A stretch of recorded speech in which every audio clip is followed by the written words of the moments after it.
Sounds good. Okay, we're now recording. Yeah, hi everybody. Welcome to this talk with Adam Hearn. He is CEO and co-founder of CarbonChain. So today, Adam will give us an overview of CarbonChain's mission, product, and customers, and we'll share some of the insights that they've drawn from looking at carbon emissions in supply chains around the world. And then we'll have an open-ended Q&A session with some questions submitted in advance and some live questions.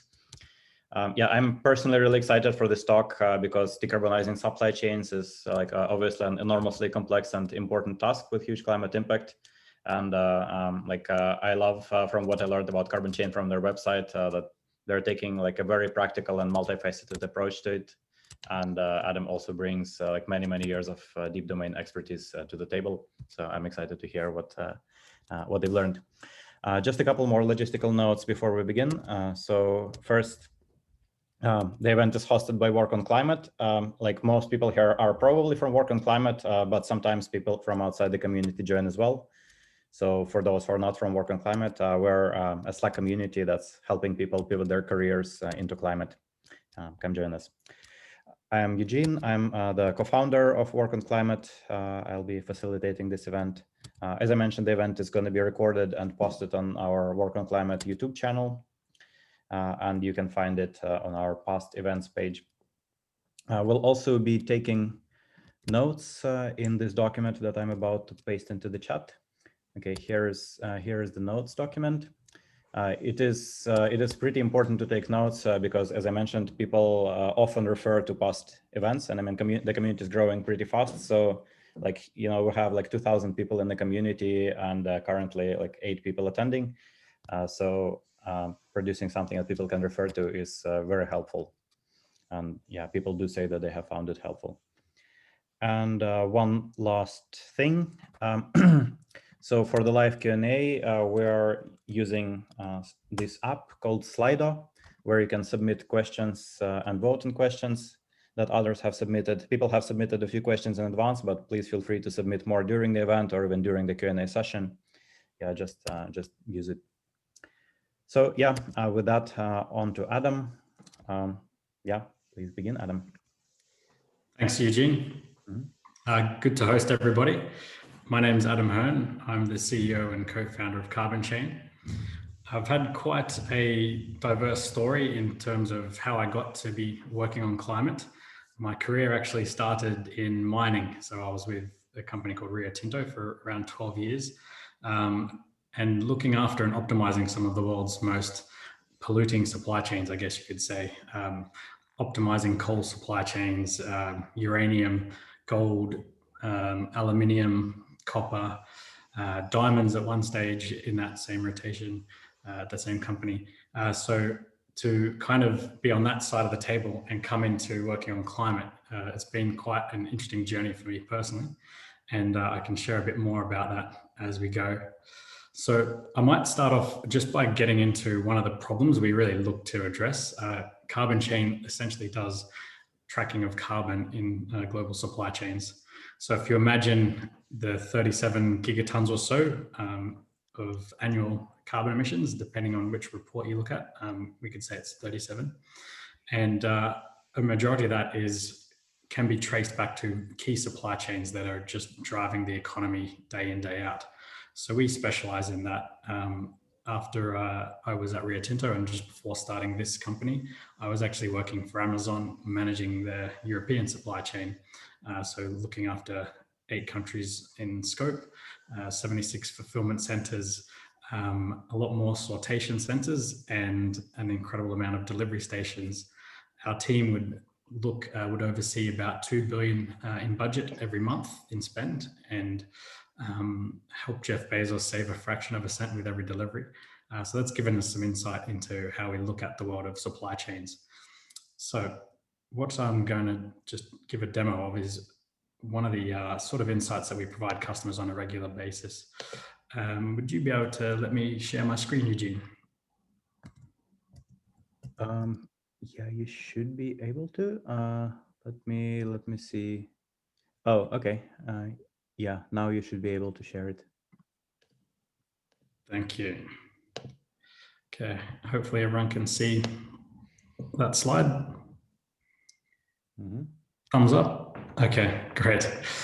So looking at aluminium, so around 7% of the world's annual emissions are from aluminium. And it's incredible to think that quite a nascent industry could actually solve the Paris climate target trajectories for the next few years alone if it was optimized. And one thing I'd like to share from our experience at CarbonChain is if people could take a guess how much you think you get from a can of Coke, like what sort of intensity does 1 ton of aluminium have in some cases? And it can be quite extreme. So if we look at aluminium mostly being powered by, or the cost of aluminium is 90% linked to its cost of power. So it's very much a function of power in terms of its cost base, but also how it's forecasted. So Iceland mostly hydropower, China mostly coal power, and just to sort of reveal here, if I get into the next slide, you can have a can of Coke, or you can have sort of an order of magnitude of about 20 to 40 times the intensity. And if you look at a single kind of ingot that you produce, this is the intensity it can have. And if you take into account a carbon tax situation in the next few years, you could have the same can of Coke that we buy from the shop in the UK regularly costing 10 cents more by 2030. So 10 US cents if we've done the pricing parity. And this is something that you just can't see as a consumer, and our customers at an enterprise level can't really see this.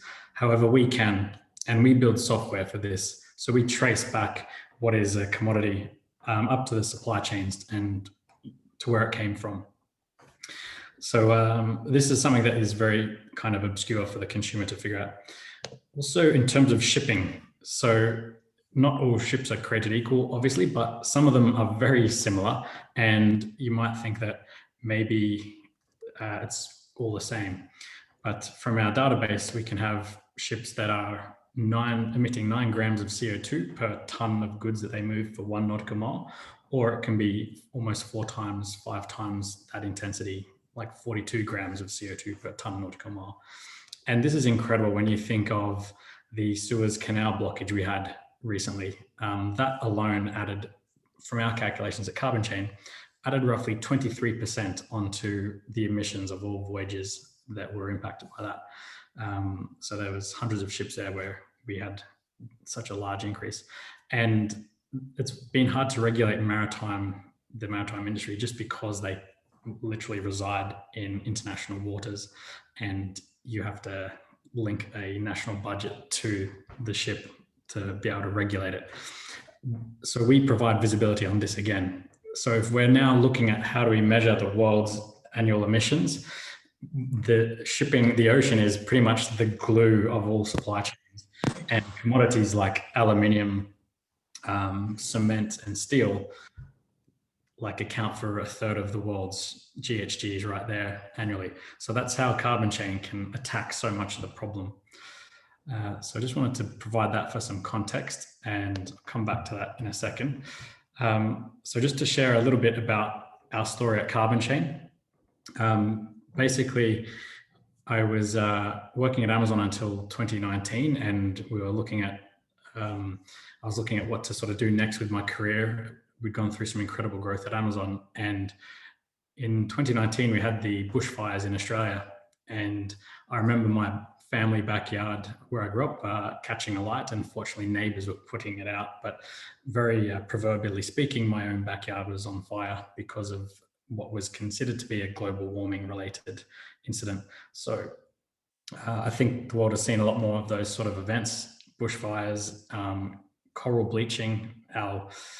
We used to go to the Great Barrier Reef in Australia a lot growing up, and I actually saw that firsthand, gradually bleaching, and we'd have to snorkel and scuba further out off the coast just to see the same aquatic life we used to see.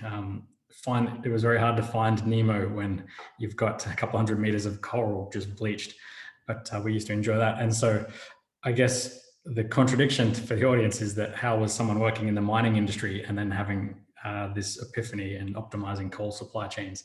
But it did sort of get to me eventually, and I realized that the companies that I worked for maybe have a different priority in the way that they view that social contribution.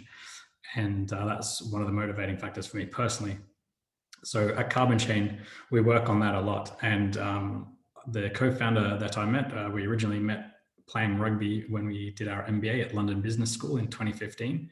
And later on went to work at Amazon, coincidentally together. And Rohit was looking after the UK smart homes business, whilst I was looking after supply chains. And we started to talk about what could we do post Amazon and where could we make the most impact. And so CarbonChain was pretty much born around that time. We noticed it was really hard for companies just to measure their emissions. And so we wanted to start this mission to basically organize and standardize a lot of this fragmented data out there on carbon emissions. I can honestly say measuring these complex emissions in supply chains that are global still hasn't been as hard as optimizing Amazon supply chains for the peak Christmas delivery period. That's given us some good skills there. But the sense of scale that we're trying to achieve is quite challenging. So we're working on being able to almost create Google for carbon emissions, or reinvent the carbon calorie, so that people can just get that moment to see what is the embedded emissions on their supply chain for delivering that product to them. So a little bit of a story about ourselves as a company. After 2019, we were quite lucky in that we accumulated around $1 million US in UK government funding. For the Americans on the line, there's just that kind of quirky European element where you can just get money from the government, no strings attached. So we had a tax-free grant. We didn't have to give any equity for that, and we didn't have to pay any interest. It's just like money into our account. So what we did was build what we wanted to sort of start out to build was the world's largest emissions database and track everything in that. So we were able to do that on the government funding. And then we applied for Y Combinator in the batch of summer 2020. And we're very fortunate to get into Y Combinator and subsequently get funded by Lower Carbon Capital, Pioneer Fund through Y Combinator there. Some very passionate individual investors and a few European firms that are on board for our seed round. So we raised roughly 2 million in seed funding there. And we'll look to do something similar probably later on this year or early next year, go to our look at Series A funding. So that's our bit of our kind of early days at CarbonChain. I'll just give a bit more of a background now in terms of our customers and sort of who we serve. So Rohit and I, here's a quick snapshot. And our customers. So why do people use CarbonChain? So we have a few customers that are the world's largest commodities traders. So like Mercuria or Gunvor, if I've made my screen visible there. So these are not very famous companies, but their revenues are in the billions. And it's just incredible the capital flows that are existing here. CarbonChain, as a startup, literally measures the emissions for billions of dollars worth of trade every year. And it's quite remarkable when you think, how can a 4 to 7 person startup be measuring this for major banks? And it's because it hadn't existed yet. I see the fact that we need to manage carbon emissions as a retooling of the economy, similar to post-war retoolings, where an economy just needs to have a lot of social activism aligned and they focus on the rebuild. And I think the post-pandemic rebuild has been quite an inflection point, similar to a post-war social alignment. And so we're helping these companies get that rapid action that they need to address this issue. So Gunvor, Itochu, Macquarie, SocGen as a bank, Societe Generale, a few other commodities traders there. And our actual partners, so we have also got banks on as a partner. We're also very proud to say that we're with the CDP, and we're an accredited provider for helping customers disclose their emissions. And a few of the other large companies, Shell, we have a partnership with them where we help some of their companies or partners measure, because our granularity is quite thorough. And it's quite good when we get audited, because we see that we get some recognition because of the detail of what we produce. So that's sort of how we fit in this larger ecosystem. A few provenance platforms. So CarbonChain, if you imagine it in simplest terms as an accounting for carbon platform, we can plug into these provenance platforms like Marco Polo or TradeIX and give them what is the carbon equivalent as they've tracked along the supply chain. So quite interoperable there. What do we actually output? So here's a typical report we deliver. Imagine a trader in London has put on a commodities trade. They've purchased some aluminium ingot and they've wanted to deliver it to a customer, but know what the total emissions are and the intensity. We actually track it back to Mother Nature itself. So the start of the process, aluminium starts from bauxite. As a fun fact for everyone today. So bauxite is the kind of compound that geographically occurs. Is a geological occurrence, sorry.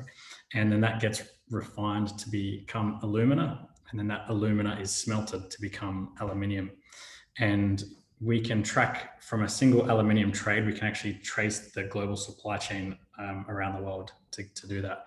So this might have started in Africa and been delivered in Europe somewhere. So we have a SaaS web app and we've automated these CO2 calculations. If you didn't want to use something like CarbonChain, the kind of old path would be a consulting firm. So a McKinsey or a BCG would happily create a 6-month project that'd give you 5 consultants and probably throw the partner in for free as their deal. And you would get a one-off carbon sort of inventory, and it's out of date once it's done. And you also have to deal with the lack of primary evidence, and we try to get primary evidence for our figures. So in very simple terms, we basically have our emissions database. We get original supply chain documents like bills of lading and certificates of origin and trade documents or procurement documents, put it into our large calculator and produce these reports, these output reports. So I'll jump straight into what we actually do here. I think it's best to sort of show and not tell. So let me get into this now. Okay, hopefully everyone can see a dashboard looking set of rows. All right, so I've logged into our demo platform. We've had to redact a fair bit of what we trade on because it's extremely sensitive information. But this has been informed by a trader. So this functionality is as they've stipulated. And I should probably address this, probably should have addressed this earlier. Why do traders like to use CarbonChain to measure their emissions? Or why now? Why is this interesting? We came across this remarkable insight at the start of our journey, which was banks starting to give interest rate reductions to companies that would simply measure their emissions. And this was a once in a generational event for us, and we still feel that way. So to have a kind of trading culture, very capitalist, be given in our experience around a 10 basis points discount for just simply measuring and not even committing to improving was a real behavioral change. And I've been really, I guess, inspired by how much I've seen culture change just by this small discount. So that's why customers use us. So what we're seeing now is every trade in our horizontal row. We've done like beef from Australia to Japan. We've done LNG from Oman to Japan, crude oil.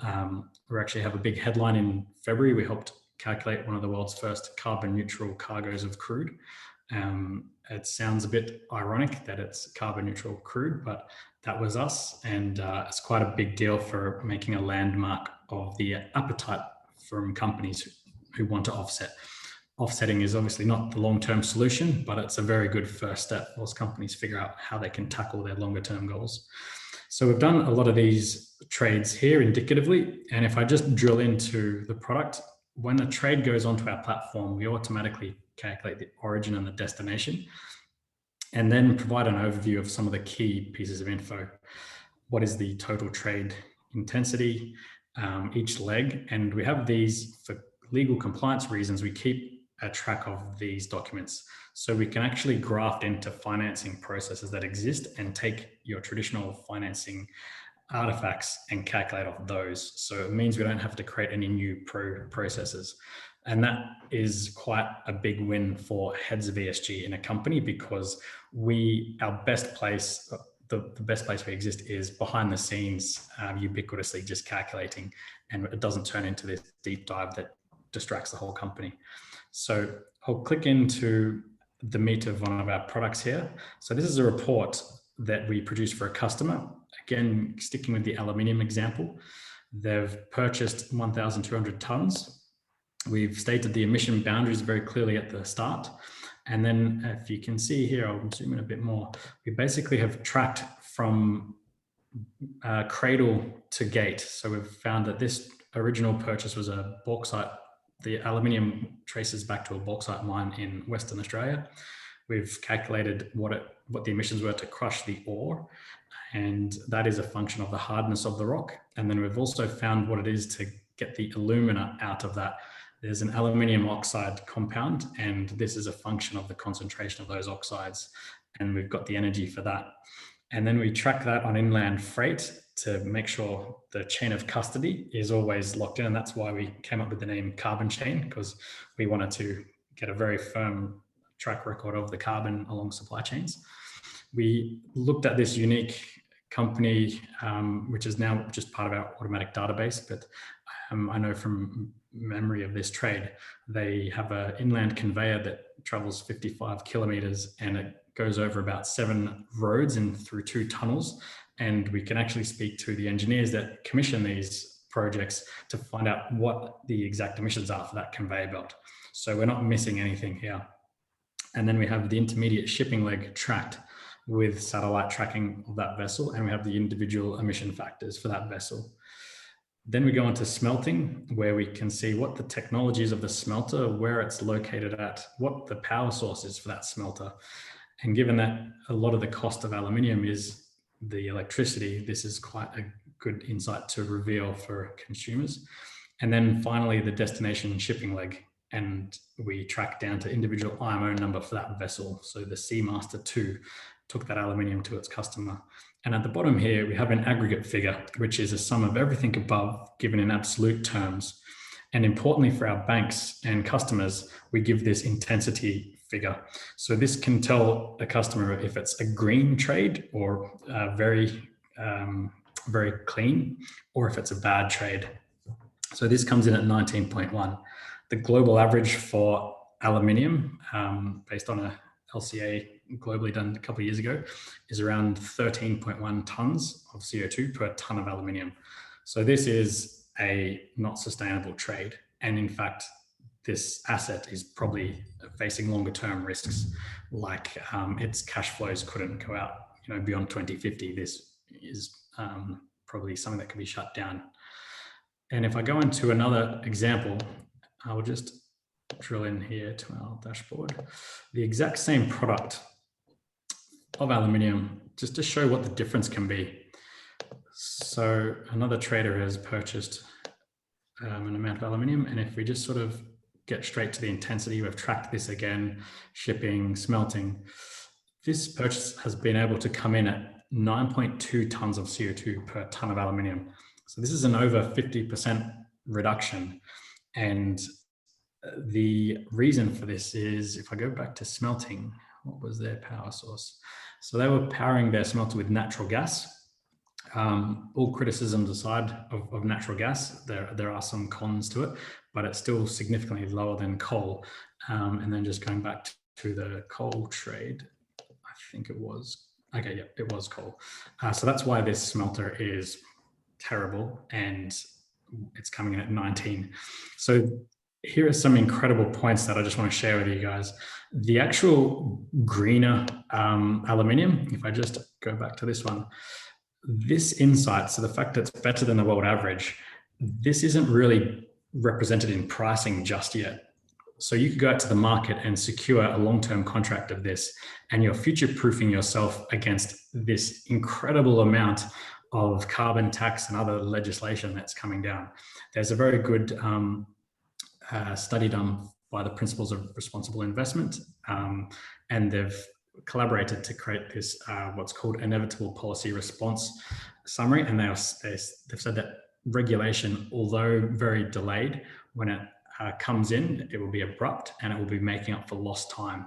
And it's assets like this that will not be impacted by a carbon tax as much, probably not at all for a few years, whereas the other asset that produced the aluminium will likely start to be decommissioned, and it'll have issues getting insurance, it'll have issues getting financing, or finance will become a bit more expensive.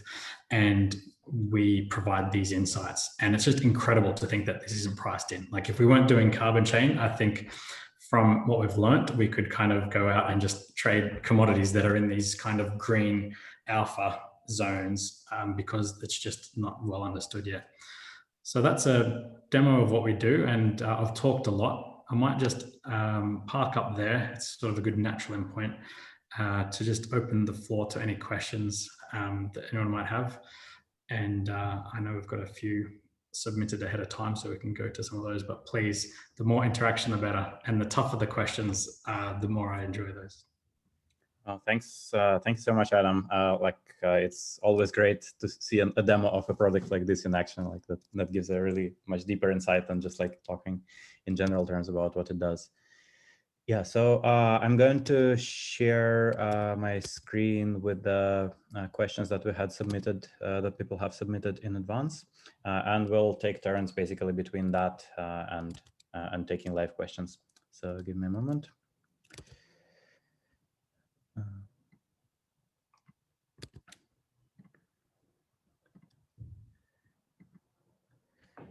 Okay, here we are. Yeah, so, well, the first question here appears to be coming from me. Yeah, to what extent can a company reduce its emissions by choosing alternative suppliers versus changing their products or business model? Like, it seems like quite a lot of it can be done by choosing alternative suppliers, but like not everything, right? Like, where's the boundary? Yeah, it is an interesting time in that you can make such an impact right now with your procurement strategy because you've got a first mover advantage. So to answer that question, you can choose lower carbon suppliers like the aluminium example we gave at the start that are a 20th of the emissions, and it can almost be the same price. So if you have a significant purchasing cost to your company's, I guess, structure, that is a great place to start. If you're not a capex intensive business and you're just relying on a lot of service providers like logistics, the shipping example I shared with you guys, the ships themselves have those dramatic differences, like 1/4 of the emissions compared to another ship in our earlier slides. And that isn't really priced in either. So you can actually squeeze a lot out of your supply chain just by asking your providers to come up with a greener option.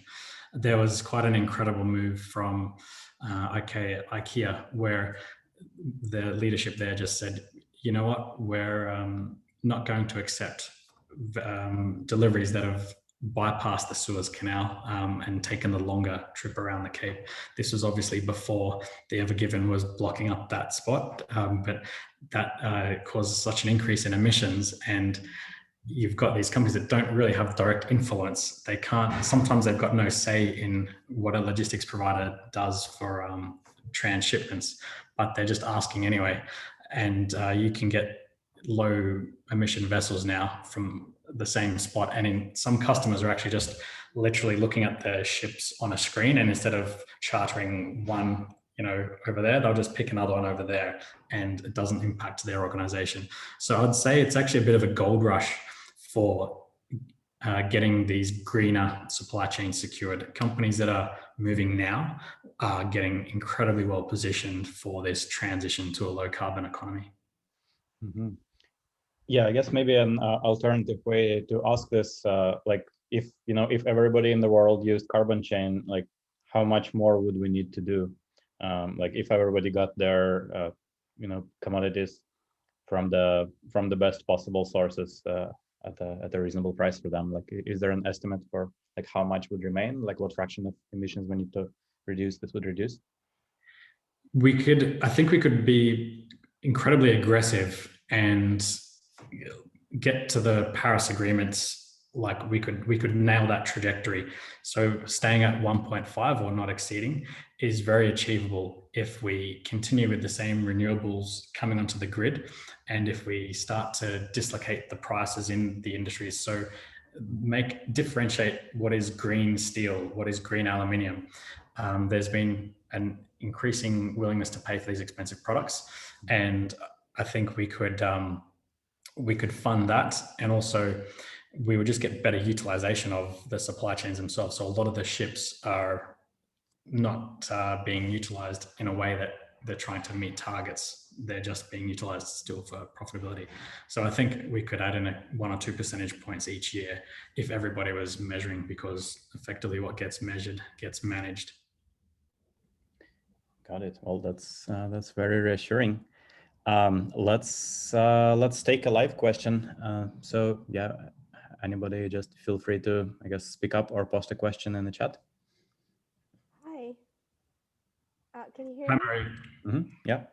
Hi guys. I'm Maria. I work in data science at Facebook Inc.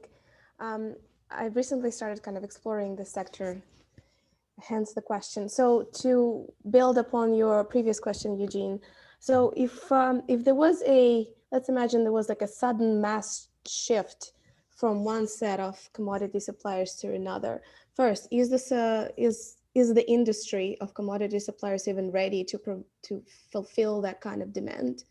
And second question, if that was to happen, if they are ready, wouldn't that in itself create some unforeseen bottlenecks and therefore carbon sinks? Yeah. You would definitely see a COVID type of slowdown, which would be great just as early recognition. And also, because those markets have been price driven, if COVID was a lesson for, something on sustainability, it was how much the supply chains around the world have been configured for cost and just in time delivery. And I know that personally because I would negotiate those contracts with, on the Amazon side, trying to make sure we had access. And if you think of slowing down delivery, if you slow down ships just by around 20% in terms of the speed, you can get like a 30 to 40% reduction in the emissions. So the actual emissions of a vessel are on a bit of a J curve. And so they tend to operate on that asymptotic part where the intensity is a little bit higher, efficiency is not so good. And to think you just slow down the ships, like right now, there's 1 or 2% that the world just takes out of the atmosphere this year if we did that. And that's quite inspiring to see. And when you've got other commodities now, let's imagine there's a sort of smelter operation that is in Finland, which is currently at break even. So it's been declared that will be shut down. If there is a higher price for like green products, I can guarantee that green smelter will be going in 6 months' time, and it'll be putting green products out onto the market faster than you could, blink. And it's those sort of dynamics which we need to see. And I think we need to be impressed with what humanity can do when it gets a bit closer to that time. Cool. Okay, let's take another question from Slido. So people don't seem to be voting on them too much. Yeah, please vote on the questions to surface the ones that you're most interested in. Yeah, so far, yeah, Robert asks, how do you take supply chain uncertainty into account? Yeah, for instance, methane leak rate assumptions versus the ranges we actually see out in the world. I like this question. this lands right in the epicenter of some projects we've had. So if we are looking at methane leak, there are a few sources for measuring it. In the US, we've noticed at CarbonChain that some government departments report different levels of methane for the same asset. So we've had to resort to other approaches like satellite imagery, where we might see that we have this expanding cloud of methane over an asset over a period of a year or two. Meanwhile, that asset has reported the same figure year on year to the government department. And so you're like, well, how is this methane cloud building if it's still the same emissions? So we actually we resort to those satellite images, and we then have a calculation that we do. We put a coefficient on, and it's based on the density of the methane. And if a customer isn't on board with us taking that approach, then we don't do business with them, because we are a neutral party that reports the truth. We minimize the uncertainty of our calculations, so we avoid that spread, and we just give the middle, like what is the carbon emissions in absolute terms. And in order for us to maintain that integrity, we have to just report on that. So yeah, it's been incredible watching from this business how the world has dealt with this sort of misinformation that's out there, knowing that there are other government-backed satellite agencies that can confirm the complete opposite, and now you've seen two government departments that are actually contradicting. So that's what we do. We go back to primary data. Very interesting. Yeah, I did not realize from your demo before that you were like using this many additional data sources, like satellite imagery around the, I guess, the points along the shipping, along the supply chain. What else are you using? Yeah, we sometimes talk about our vision internally, and we say this joke that is, if the CIA was to start up a carbon emissions monitoring business, we would want to be those guys, because we use the satellites where we can. We also do certain checks of grid assumptions. So some smelters have to operate within a very short distance of a power station. And if they're not within this distance, then we might get an emission mix or a grid mix reported that contradicts that. And so we can actually just use satellite imagery again to confirm what their power source is. For vessels, we can look at certain differences in wake performance, or just the efficiency of the vessel. So something that people might not know is that the exact same ships can have a 20% difference in their efficiency just because one hull of the ship has grown sort of barnacles and hasn't been cleaned. It's just like you clean your ship and you get 20% efficiency right there. And so we can spot some of this hull foulage, it's called, by comparing. So we have to just be a little bit ahead to do that. And other factors would be live monitoring of a power station. So we actually sometimes get an hour by hour breakdown of the different energy sources going into the power supply, and then we calculate that mix. So it's like a live calculation. Oh, that's really cool. Seems a little bit similar to what Climate Trace might be doing, right? Yeah. And I think let 1,000 flowers bloom. We've really made our own kind of impact where we can look at these assets and build them from the ground up. Sometimes customers ask us, how did you create a curve of 20 mines and compare them all around the world? You'd have to kind of inspect every one. And our answer is, yeah, we did inspect every one, and it took us 6 months. And so I think this huge data set should come together eventually. Awesome. Yeah, let's take another live question, please. I can actually jump in, Eugene, and piggyback on my last one. So Adam, this is phenomenal. Thanks very much. So I asked this question here about how producers reacted. So commodity producers, how do they feel about this increased transparency, which actually I think links to sort of your methane answer, and to the sense of how many of them are embracing this, how many are letting the perfect be the enemy of the good. Yeah, how do you find the market reaction so far, particularly on the producer side? Yeah, the response from producers that are higher quality is super positive. They're like, great, another way to differentiate our product. And imagine if you're in the commodities business where by definition it's commoditized, you do anything to differentiate. So now you can create this differentiation. The other lower quality producers are literally almost off the grid for us. Like we won't have, if we ask them for their emissions information, they won't tell us. Like we sometimes call a smelter and we're like, can you tell us what your emissions are? Because we're trying to build this primary database that will create a democratized carbon calculator for humanity. And they'll be like, we're not talking to you. And so that's when we have to resort to sort of CIA tactics, as we were joking about earlier, which is, are they near a power station? What is the source for that power station? Is it coal, gas? And just go to ground. And so we build it anyway. And also we can talk to customers of these assets. And those downstream customers have actually been under different sorts of pressure from their country or from their society, and they'll ask back up the chain, and we nurture that. So if a company ignores us when we ask them what their emissions are, we can sometimes get their customer or their customer's customer to do it. And then we get that fed back to us directly. And that's how we've kind of been able to get semi-private information into our database. And we anonymize it when we do a lot of macro sort of analysis. But to be able to pull those points together has been quite good. And for me, it was fortunate that I'd worked on that side of the desk before being in a mining company, and I know what it's like to only declare what you really need to declare, and try to work our way in there to get that. But it's a shame. The laggards on that decarbonisation curve will be being dragged along for this whole journey, and I think that's another value offering, which is where we can just step in there and democratize that data for the broader public. I'm curious also, have you found any of the suppliers like trying to get better because of your analysis, or like new ones appearing and becoming more popular because of what you're doing?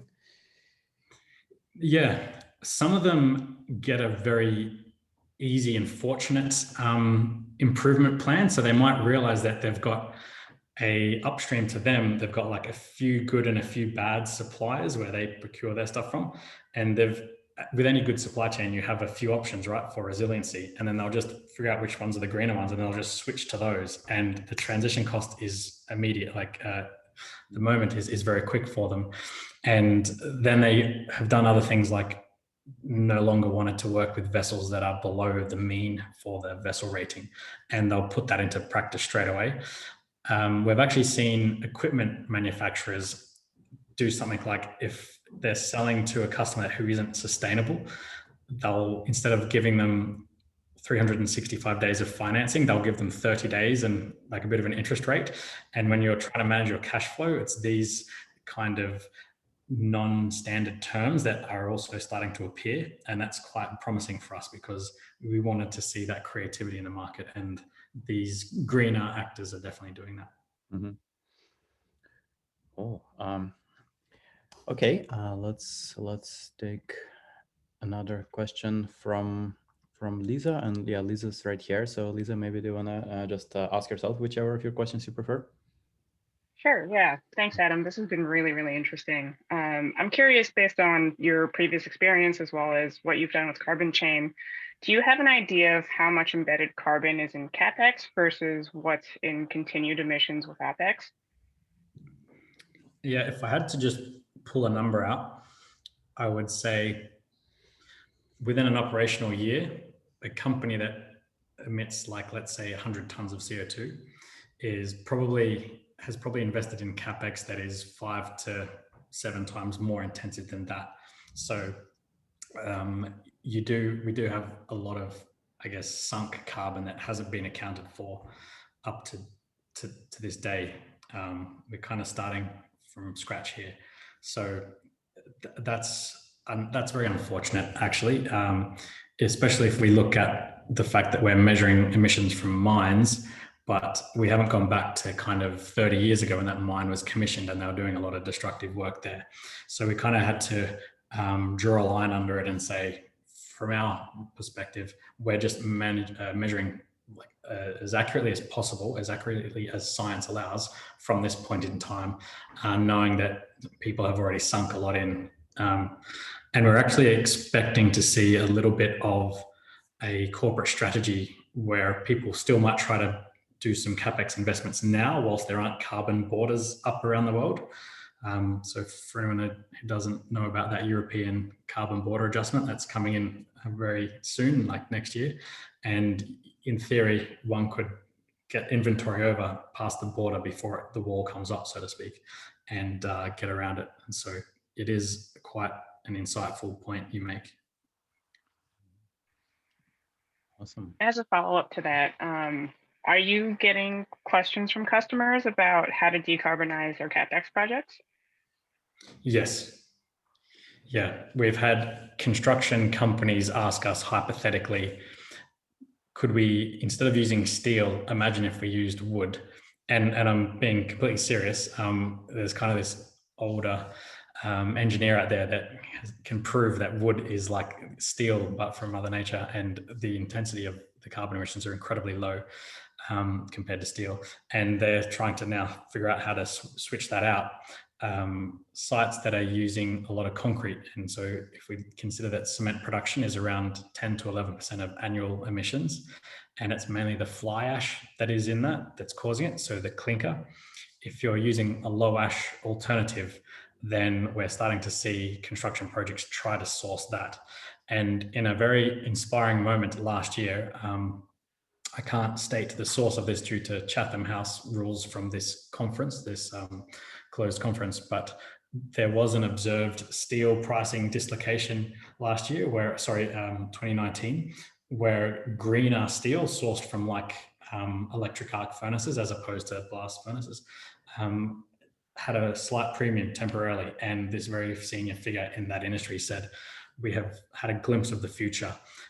We now see that it's inevitable that there'll be a green steel product. And that's directionally where all these policies will make those markets go. Mm-hmm. Hopefully that answered your question. Mm-hmm. Okay, good. Yeah, Adam, I have one more question. I'm curious, like, is anybody building products on top of your product? Yeah, so we have a partnership that has just won an award, actually, from the Global Trade Review magazine, one of the world's largest global trade bodies. And we partnered with a company called Polestar. And for anyone that might have seen, I think it's Steven Seagal's Under Siege movie in the 90s, there were some pirates took over a vessel. These Polestar communicators are what exist on vessels so they can be always on at sea, part of their safety at sea requirement. And they do compliance checks. So has a vessel gone into sanctioned waters before being used by a trader? And companies can screen a vessel now for compliance, but we've partnered with them so that they can screen it for carbon compliance. So is this vessel in the greener half of the world's shipping fleets? If yes, we give it a green light, and now that person goes on and has a happy path through to commissioning and chartering. If no, we flag that, and it can restrict finance for the vessel. It can force the market to try to change their fleet and do repairs and upgrade their vessels and purchase biofuels for those vessels and start to make them greener.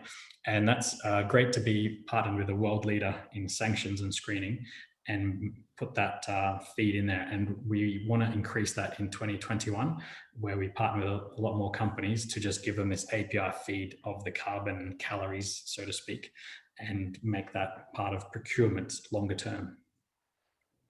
Got it. And also, I saw a slide that said you're hiring. What kind of people are you hiring? Thank you. Yes. So we're looking for a few key roles. We're looking for someone to head up our technology side.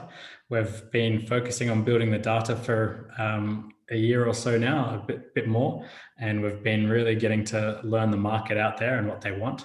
And now we're looking to try and automate even more than what we have in the past, this solution. So last year, we measured a small percentage of the world's carbon emissions. By the end of this year, we want to measure several percentage points of annual carbon emissions and then just grow.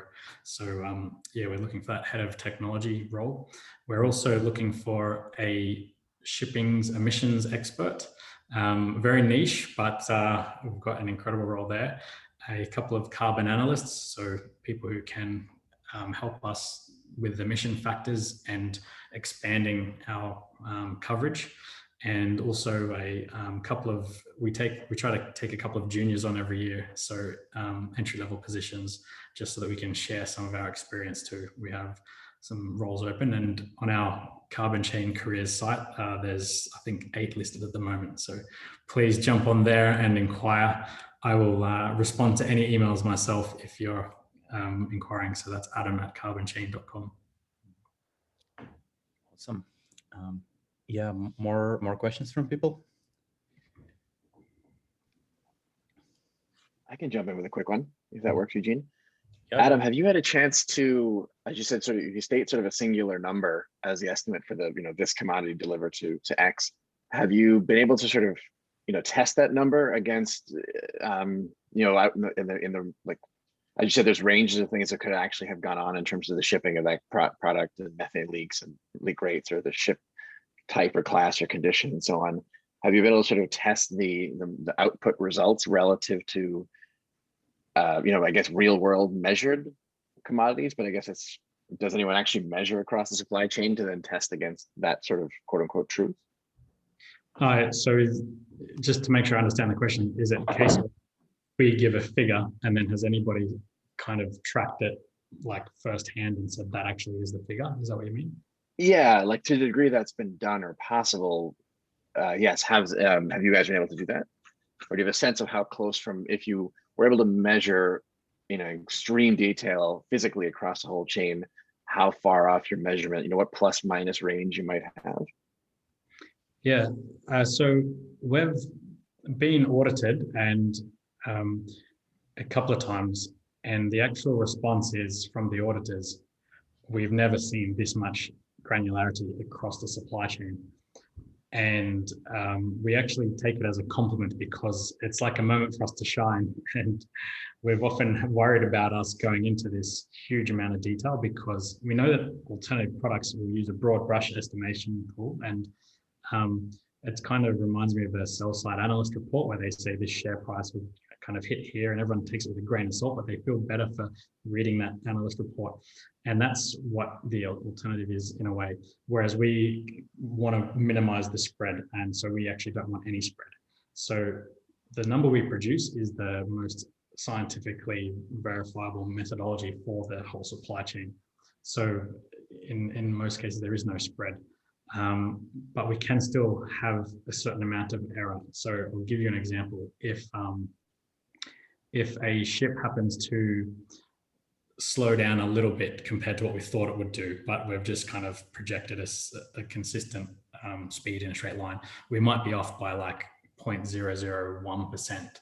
And so we have to wear that and we state that. But for us, it's been very fulfilling to have this answer. And so much so that if a company wants to buy offsets, they can actually pick us because we're just that precise. And so they won't overspend on offsets, or they won't worry about being accused of greenwashing later on with this lower number. It's like, that is the number. And when we provide the primary evidence from those assets, it's a really nice way to sort of close it off and get it right. That's excellent. Yeah, that's exactly what you want. I mean, like defensibility and usability. All right, great. Thank you. Yeah. Awesome. Yeah, thank you so much, Adam. So we're at the end of our time slot. I'm just gonna thank you again for this talk. This is probably like one of the most fascinating talks I've heard so far, and we've had quite a few. So yeah, just a final note for everybody. We have a time-honored tradition that after an event, people share something they learned from the event. And we have a Slack thread for that on events Wockle, I posted there before the event, and please just comment on the thread with something that you learned from this event. That's a great way to solidify your knowledge and also, I guess, to acknowledge that you learned something from the speaker to the speaker. Yeah, thank you. Thank you, Adam. Thanks everybody for attending. Well, see ya. Pleasure. Mm-hmm.